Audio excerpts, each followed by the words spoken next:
धाकड़ से हरियाणा चैनल देखने वाले सगळे दर्शकों ने वेद प्रकाश भारती घणी घणी कसौती राम राम राम राम आनजो राम राम जी। तो भाई आज पहुंचे सा पंचकुला और पंचकुला में भाई एचपीएससी के जो आंदोलनरत अभ्यर्थी हैं उनका समर्थन में आज ओबीसी ब्रिगेड की कार्यालय का घेराव था एचपीएससी का। और भाई भारी संख्या में हरियाणा भर से लोग आए और समर्थन कराया। कई पार्टियां के नेता भी आए, उनने भी समर्थन कराया। तो हमारे साथ मौजूद हैं प्रोफेसर साहब, स्वागत है आपका भी। नमस्कार और आपके दर्शकों को। और आज ये जो प्रोग्राम सबसे पहले सर परिचय दे दियो अपना। परिचय तो क्या है, सभी का एक है। वैसे मैं हरियाणा के गांव सागबन से हूं और असिस्टेंट प्रोफेसर 14 सेक्टर गुड़गांव में मैं पढ़ाता हूं। तो मैं यहां पे टीचर की तरफ से आया था, क्योंकि ये जो स्टूडेंट और टीचर के ऊपर जो एलिगेशन लगाया था, ये इसने हमारे आलोक वर्मा ने ये कह के कि यहाँ के टीचर को पढ़ाना नहीं आता और बच्चों को लिखना नहीं आता, इसलिए फेल कर दिया। तो मैं तो यहाँ पर इसलिए आया था कि चलो एक बार चेयरमैन साहब से मिलेंगे और वो देखेंगे कि ऐसा जो कॉपी के अंदर वो लिखा है कि नहीं लिखा, क्या लिखा है नहीं लिखा। तो वो आलोक वर्मा जी एक बार दिखा दें तो फिर हम भी बस उसी के लिए घेराव कर रहे थे कि एक बार आपने जो कहा है एक बार उसको दिखाओ। अच्छा, एक बार मिले नहीं, एक आध बार मिले कहाँ, जैसे हम गए 2-3 बार तो ट्राई किया, लेकिन ऐसा हुआ नहीं। हमने डिमांड ये की थी कि एक बार बच्चों की जो कॉपियां हैं वो आप सामने रख दो। बच्चे भी बार बार कह रहे हैं कि अगर आप ट्रांसपेरेंसी की बात कर रहे हैं तो इनकी कॉपियां क्यों नहीं दिखा रहे हैं। अगर नहीं दिखाती तो सीधा सीधा दिख रहा है कि कुछ ना कुछ दाल में काला है, और दाल एक काली नहीं है तो सारे दाने काले हैं। हाँ, सारी दाल काली है। जो बालक नेट जीआरएफ पीएचडी क्वालिफाई है, सब कुछ क्वालिफाई है। और इसमें 35 नंबर नहीं लिया। 35 जब आप यूपीएससी में जब आप रैंक लेके आ रहे हो, और पूरा हरियाणा भी अपने आप में ये मानता है कि देखो हमारे बच्चे पहले तो चलो फिजिकली स्ट्रॉन्ग हुआ करते, अब तो मेंटली भी स्ट्रॉन्ग होने लग गए। एग्जाम्पल देते हैं तरह तरह के नेशनल इंटरनेशनल लेवल पे। तो जब बात आती है यहाँ पे हरियाणा में और हरियाणा के बच्चों, वहाँ तो फिर ये गाय मिलता है सीन। तो इट मीन्स तो ये है कि इन्होंने ये जो सिस्टम बना रखा है बिना खर्ची पर्ची के उस आड़ में, इसमें मुझे लगता है कि पूरा झमेला है इसमें। अच्छा, ये हर एक मामला में न्यू करें कितने सर्टिफिकेट का नाम लेकर बाहर काट दे हैं, कितने 35% का नाम तक काट दे हैं। देखो ये हायर एजुकेशन में खासकर देखोगे कि क्यों वंचित किया जा रहा है। ये बच्चे प्रोफेसर लगने लायक थे, नहीं लगाए गए। क्यों नहीं लगाया? क्योंकि इसके पीछे आप आइडियोलॉजी समझो, इसके पीछे मेंटलिटी समझो, कि आपको पता लगेगा कि नॉलेज और पावर का डायरेक्ट संबंध है। इधर नॉलेज अगर दे देंगे तो पावर में फिर शेयरिंग आएगी। तो ये नहीं चाहते कि पावर की शेयरिंग हो। तो ये आपको एजुकेशन के नाम पे एक ऐसी एक सिप मेंटलिटी वाली एजुकेशन देंगे जिसमें आप यस मैन बनो। यस मैन चाहते हैं, यस मैन चाहते हैं। हाँ, यस मैन। तो आज घेराव कराया है, ज्ञापन भी दिया है, क्या लगा है कि मैं बात मानेंगे कि नहीं मानेंगे? अब यस मैन से हटेंगे बच्चे। ये ज्ञापन यही है, ज्ञापन तो दे चुके हैं पहले भी। ये गवर्नमेंट हटेगी नहीं, क्योंकि वो पावर में शेयरिंग कैसे देंगे?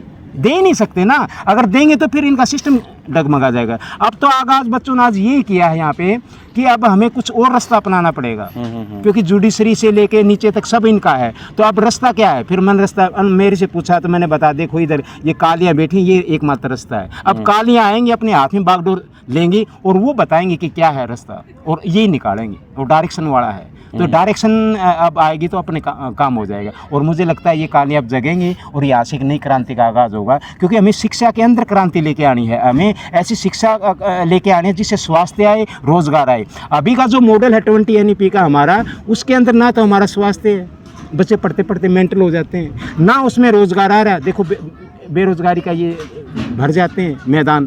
तो हमें इस टाइम कहीं ना कहीं सोचने की ज़रूरत है कि ये जो NEP आ रहा है, इससे भी हमें रोज़गार नहीं मिल पा रहा। तो इसके बाद की कहानी क्या है? तो बाद की कहानी के लिए ये बच्चे यहाँ पे एक नया चिंतन मन भी करने आए थे, और आगाज़ भी करना चाह रहे थे गवर्नमेंट को कि यह थोटियाँ टाइम रहते हुए चेत जाओ, नहीं तो सियासन डोलते समय बाहर नहीं लगेगी, क्योंकि काली आ चुकी है। यानी सियासन पे डोल लगा, काली आ चुकी है। देखो आप, काली आ चुकी है। सर स्वागत है आपका भी जी। नमस्कार। क्या कहना चाहेंगे? नहीं, कहना तो मैं जब चाहूँगा जब आप पूछोगे। आज भारी संख्या में लोग प्रदेश भर से उमड़े और कार्यालय का घेराव के लिए भी निकले, लेकिन प्रशासन ने रोक दिया। प्रशासन के साथ धक्का मुक्की भी हुई। देखो, और इतनी भयंकर गर्मी में टेंट लगाने नहीं दिया। मेरा नाम राम कुमार प्रजापति है, ओबीसी ब्रिगेड प्रदेश संगठन प्रमुख। और सबसे पहले तो जो दर्शक हैं, मैं उनको सबको नमस्कार करता हूं। और उनसे एक निवेदन भी करता हूं कि वो इस वीडियो को शेयर भी करें और सब्सक्राइब करें। दूसरा, आज ओबीसी ब्रिगेड के बैनर के नीचे HPSC के पीड़ित अभ्यर्थियों के समर्थन में विभिन्न पार्टियों के और विभिन्न जन संगठनों के, जातीय संगठनों के नेतागण, कार्यकर्तागण यहाँ पर समर्थन के लिए आए। उन सब का भी मैं ओबीसी ब्रिगेड की तरफ से धन्यवाद करता हूँ, शुक्रिया करता हूँ कि वो तपती हुई गर्मी में हरियाणा बचाने के लिए, हरियाणा के बच्चों का रोज़गार बचाने के लिए यहाँ पर समर्थन करने के लिए आए। उन सब का धन्यवाद। और एक चीज़ है आके ये जो हरियाणा में सरकार है, सर रोजगार की झाड़ बचाओगे, टेंट तो लगवा नहीं पाई। देखो ये इतनी ज्यादती है तभी तो ये लड़ाई है। अगर ये ज्यादती नहीं हो तो लड़ाई लड़ने की ज़रूरत क्या है। कल प्रशासन जब भी ये इतनी ताकत दिखाता है तो जब सरकार डरती है ना, जब सरकार डरती है तो वो प्रशासन को आगे करती है, जबकि प्रशासन को यहाँ आगे कर सकती है। ये तो हमने एक छोटी सी कॉल दी थी। वो क्या था कि 8 मार्च को जींद के कुम्हार धर्मशाला में एक मीटिंग हुई थी हरियाणा भर के बहुत सारे जन संगठनों की, और उसमें HPSC के पीड़ित अभ्यर्थियों ने समर्थन मांगा था आके हमारी इस लड़ाई में हमारी मदद करो। तो उसमें ओबीसी ब्रिगेड ने आगे बढ़ करके एक घोषणा की थी कि सरकार को 25 अप्रैल तक का हम टाइम देते हैं, या तो 25 अप्रैल तक हरियाणा सरकार, HPSC और हरियाणा सरकार इन सभी बच्चों को ज्वाइनिंग दे दे, वरना हम 25 अप्रैल से हरियाणा सरकार के खिलाफ पूरे हरियाणा में एक ओबीसी जन जागरण यात्रा निकालेंगे। तो 25 अप्रैल तक जो हरियाणा सरकार चेतावनी ना ही HPSC ने ज्वाइनिंग नहीं दी, तो उसके बाद ओबीसी ब्रिगेड ने हरियाणा के काफ़ी ज़िलों में, काफ़ी गाँव में एक जन जागरण यात्रा निकाली, और वो 20 मई को आज के दिन यहाँ पंचकूला HPSC कार्यालय का घेराव करने के बाद यहाँ से एक ठहराव दिया है थोड़ा। वो क्यों दिया है? अब जब भी कोई सरकार गूंगी हो जाए, बहरी हो जाए, तो उसको जगाने के लिए, उसके कानों के पर्दे फाड़ने के लिए जनता के बीच में जाना पड़ता है, क्योंकि जनता जो है वोट डाल करके उसको चुनती है। इसलिए अगर कोई भी चुनी है सरकार से अगर डरती है तो वो जनता से डरती है। तो इसलिए इस आंदोलन को हम गांव में लेके गए, और ओबीसी ब्रिगेड ही इस मैदान में क्यों उतरी? क्योंकि इस सरकार को बनाने के लिए ओबीसी वर्ग ने सबसे ज़्यादा वोट डाल करके इस सरकार को बनाया था, और जिसका को जो बनानिया हो और वो तंग हो, और तो फिर उसने मैदान में उतरना पड़ता है। और ये तो एक छोटी ही बानगी है सरकार को चेताने के लिए। आज हमारे प्रतिनिधिमंडल को बुलाया है, CM हाउस गए हैं, वहाँ अगर कोई बात बनती है तो ठीक है, वरना आगे की लड़ाई की घोषणा हम तुरंत फिर करेंगे। आगे की आंदोलन रहेगा जी? जी जी। गांव अब तो हम कुछ धर्मशालाओं में, कुछ गांव में गए हैं, पर कम से कम 15 दिन हम एक हल्के में लगाएंगे, जिसमें गांव के गली गली, चौक चौराहे पे हम सरकार का पर्दाफाश करेंगे। क्योंकि ये चोर सरकार है, ये निकम्मी सरकार है, ये बदमाशी करती है, ये हरियाणा के लड़के लड़कियों को नौकरी पे नहीं लगाना चाहती, यहाँ की जो हरियाणा के बच्चों के ऊपर दादागिरी दिखा रही है, यहाँ के एजुकेशन सिस्टम को ख़राब कर रही है। तो इसके खिलाफ हम एक एक चौक चौराहे पर जाएंगे, सरकार को नंगा करके छोड़ देंगे।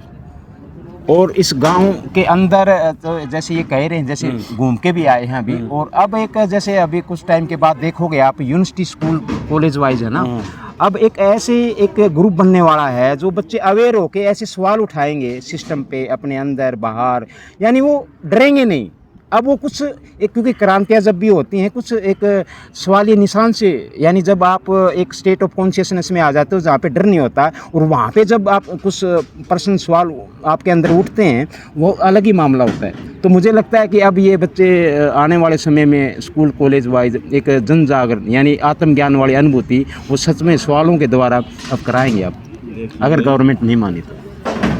जब जो वर्ग सरकार बना सकता है तो सरकार गिरा भी सकता है। हमने सरकार का गिराव जी, चुनाव थे नगर निकाय के चुनाव, वो तो सारी बीजेपी लेगी, फिर भी इतना बड़ा आंदोलन कराया और फिर भी सारी बीजेपी जीत गई। भारती जी आके एक 23 साल का युवा नौजवान देश की आज़ादी में फांसी के फंदे पे झूल गया, और जिसने कि इस देश में अंग्रेज़ों को, जिनके राज में सूरज भी नहीं छिपता था, उनको यहाँ से भगाने का काम करा। और वही काम हरियाणा में कुलाना विधानसभा में एक 23 साल की लड़की रीमा सोनी ने, जिसके पीछे हरियाणा की सारी बीजेपी को छोड़ के सारी पार्टियां ने उसको समर्थन किया, हमारे ओबीसी ब्रिगेड ने भी उसका समर्थन किया। उस 23 साल की लड़की ने है ना बीजेपी की मिठाइयाँ की मिठास फीकी कर दी, तो वो क्या था? तो यो काम है हम हरियाणा विधानसभा चुनाव में, लोकसभा चुनाव में नहीं करेंगे क्या? ये उससे भी ज्यादा करेंगे। यानी क्योंकि अब उकलाना से शुरुआत करी है। उकलाना तो एक एग्जाम्पल दिया है, आपको बता रहा, अब उकलाना तो एक बानगी है। ये जो हमारे बच्चे हैं ना, लड़के लड़कियां हैं, ये पीएचडी होल्डर हैं, कोई पीएचडी करने लग रहा है, 6-6, 7-7 बार नेट क्वालिफाई है, जेआरएफ है, कोई एमएससी, मतलब ये हरियाणा की करीम है। अगर इनको नौकरी लगाना चाहते हैं तो किसको लगाना चाहते हैं? क्या गुजरातियों से ये प्रदेश चलेगा? अरे जिनसे हमने धान लगवाने चाहिए उनको यहाँ पे चेयरमैन बना रखा है, ये कहाँ का न्याय है? हरियाणा में क्या कोई लाइक ऑफिसर, रिटायर्ड ऑफिसर नहीं था? क्या ऑफिसर नहीं था? कोई कार्यकर्ता नहीं था जो एचपीएससी का चेयरमैन बन जाए? तो ये सरकार को न्याय कर रही है। वो जो आलोक वर्मा है वो हरियाणा के बच्चों को ऑफिसर बनने के लिए नहीं देखना चाहता। अगर हरियाणा के बच्चे भी फर्स्ट क्लास की, सेकंड क्लास की नौकरियों में जाए। तो ये आगे प्लान बना लिया आलोक वर्मा तो धान लगवानी है। देखो लगवाओ कितनी, कौन सा जिला लगवाओ? आलोक वर्मा तो लगवाएंगे, पर लगाने नायब सैनी ने भी पड़ेंगे। और इसकी गल जो इसके अड़गोजा बजानिया है ना, इसके मंत्रिमंडल के मंत्री जो अड़गोजा बजानिया हैं, चाहे वो ये जो है माननीय मंत्री रणबीर गंगवा जी हों, या माननीय मंत्री कृष्ण बेदी हों, या माननीय पूर्व राज्यसभा सांसद रामचंद्र जांगड़ा हों, या राम कुमार कश्यप विधायक हों, ये जो ओबीसी को और एससी को डुगडुगी बना के और जो बीजेपी के पक्ष में जो बचाने का काम कर रहे हैं, तो इन पर भी दान लगवाने पड़ेंगे। मंत्री उस पर आलोक वर्मा पे भी नहीं, नायब सैनी पे भी, इन मंत्रियों पे भी इनने भी लगाने पड़ेंगे। अरे नेपाल वाला काम हो जाए तो को बातें नहीं, वो भी उसके है। क्योंकि जब 23 साल की लड़की मुख्यमंत्री ने उन दे मुँह घेर दे, वो कृष्ण बेदी का तो नज़दीक इलाका था, मुख्यमंत्री भी रैली करके आया था, सारी भारतीय जनता पार्टी वहाँ लग रही थी, सारा मंत्रिमंडल लग रहा था। जब उनको मुद्दा मार दिया इनके राज्य में, इनका ऊपर तो ले नीचे थे, ट्रिपल सरकार जो इनकी ट्रिपल इंजन सरकार है, और उसमें इनके 3 इंजन रोक दिए 23 साल की लड़की ने। तो ये तो जो एससी के लड़के हैं, एक जगह रोके 6 जगह तो पार गए, 6 जगह तो पार गए। देखो हमने तो एक बानगी दिखाई थी, या तो सरकार सुधार कर ले, या तो सरकार अपने अंदर सुधार कर ले, और ना तो भाई पूरे हरियाणा तो पार कर देंगे। जी पूरा हरियाणा तो पार कर ले, कितनी की बात मतलब से लागत है जी। ये जो सर बोल रहे हैं कि एक एग्जाम्पल के तौर पर आप देख सकते हो, जैसे नेपाल का एग्जाम्पल दिया, तो नेपाल में जैसे डायरेक्शन नहीं थी, इसलिए थोड़ा चीज़ें वो ऑलमोस्ट वही हैं, ज़्यादा चेंज आया नहीं है। लेकिन अब नेपाल के बाद की कहानी चाहिए हमें, नेपाल वाली नहीं, वो तो डायरेक्ट अब हमें डायरेक्शन के साथ वो करना है। तो ये जो हरियाणा जो एक वॉरियर लैंड है, यहाँ से मुझे लगता है कि ऐसी क्रांति का आगाज़ होगा जो डायरेक्शनल रिवोल्यूशन होगा। उससे क्या होगा कि जैसे ये कह रहे हैं कि उसके बाद तो सियासत डोल जाएंगे, वो इसलिए डोल जाएंगे क्योंकि वो इक्वलिटी बेस्ड है, फ्रीडम बेस्ड है और लव बेस्ड है। हमें यही तो चाहिए। हम किसके लिए कमा रहे हैं, क्यों दौड़ रहे हैं इधर उधर? अब हमारे अंदर शांति नहीं है, हमारे अंदर प्रेम ही नहीं है, फ्री हम इंसान फील नहीं कर पा रहे, फिर काहे का डेवलपमेंट? किसको डेवलपमेंट बोलते हो आप? विकास होता है अपने आत्मा का, शरीर का नहीं। हम शरीर के विकास को, बाहर के विकास को हम विकास मान लेते हैं, लेकिन हम तो आत्मा के विकास की बात करेंगे। 1482 हाँ जी 1482 बच्चे अकेले बैकवर्ड समाज के, जिसमें 480 बच्चे ओबीसी सर्टिफिकेट का मामला है, और 1002 बच्चे जिसमें एनएफएस है, नॉट फाउंड सूटेबल, और ओपन कैटेगरी के रह गए, और जो है एससी समाज के रह गए। ये रणबीर गंगवा जी से हम पूछना चाहते हैं कि कुम्हार बिरादरी के भी, नाई बिरादरी के भी, या मतलब जांगड़ा समाज के भी, कश्यप समाज के भी, या दूसरे बैकवर्ड समाज के जो लोग हैं, जिनकी वोट लेकर आप राजा बने, इस प्रदेश में मंत्री बने, ये मुख्यमंत्री बने हैं, तो उनके हक की तो बात कर लें। अगर हक की बात नहीं करोगे, अर्थ ये बैकवर्ड वाले आपका वोट देंगे नहीं देंगे, और ये उकलाना की जनता ने दिखाया भी है। तो मैं बार बार इसी बात को कह रहा हूँ कि एक 23 साल की जब छोरी काबू नहीं आई सरकार के, अर्थ ये हमारे जैसे जो पकेड़ हैं, जो खिलाड़ी हैं, वो डट जाएंगे क्या हरियाणा सरकार पे? या तो सरकार सुधार कर ले, या तो इन बच्चों को ज्वाइनिंग दे दे, ना तो ये बच्चे इस प्रदेश में एमएलए एमपी बन के और इस प्रदेश की व्यवस्था भी बदलेंगे। धन्यवाद जी। जी नाम क्या है जी? मेरा नाम राम सिंह चनाड़िया, प्रदेश अध्यक्ष हरियाणा अनुसूचित एवं पिछड़ा वर्ग संघर्ष मोर्चा अम्बेडकर एवं अखिल भारतीय वाल्मीकि महापंचायत प्रेसिडेंट हरियाणा एवं vice president crime control and research organisation. मैं आपको बताना चाहता हूं सर कि ये जो सरकार है नकम्मी सरकार है, और अगर इन बहन बेटियों को जो कई महीने से यहाँ पे बैठी हुई है, अगर इनको न्याय ना दिया जल्दी से जल्दी, तो पूरे हरियाणा में एमएलए एमपी सबका स्वागत ऐसे किया जाएगा कि याद रखेंगे ये मुद्दे। तो भाई आपने देखा किस प्रकार से सरकार के खिलाफ आक्रोश है, और आक्रोश आपने देखा भी पुलिस वालों को भी इतना आक्रोश था कि पुलिस वालों को भी पीछे धकेल दिया। तो वो वीडियो भी आपने दिखावांगे, तो देखते रहिए। ठेठ देसी भाषा में खबर देखने का एक ठिकाना है, वो से अपना धाकड़ से हरियाणा। राम राम। राम राम। नमस्कार।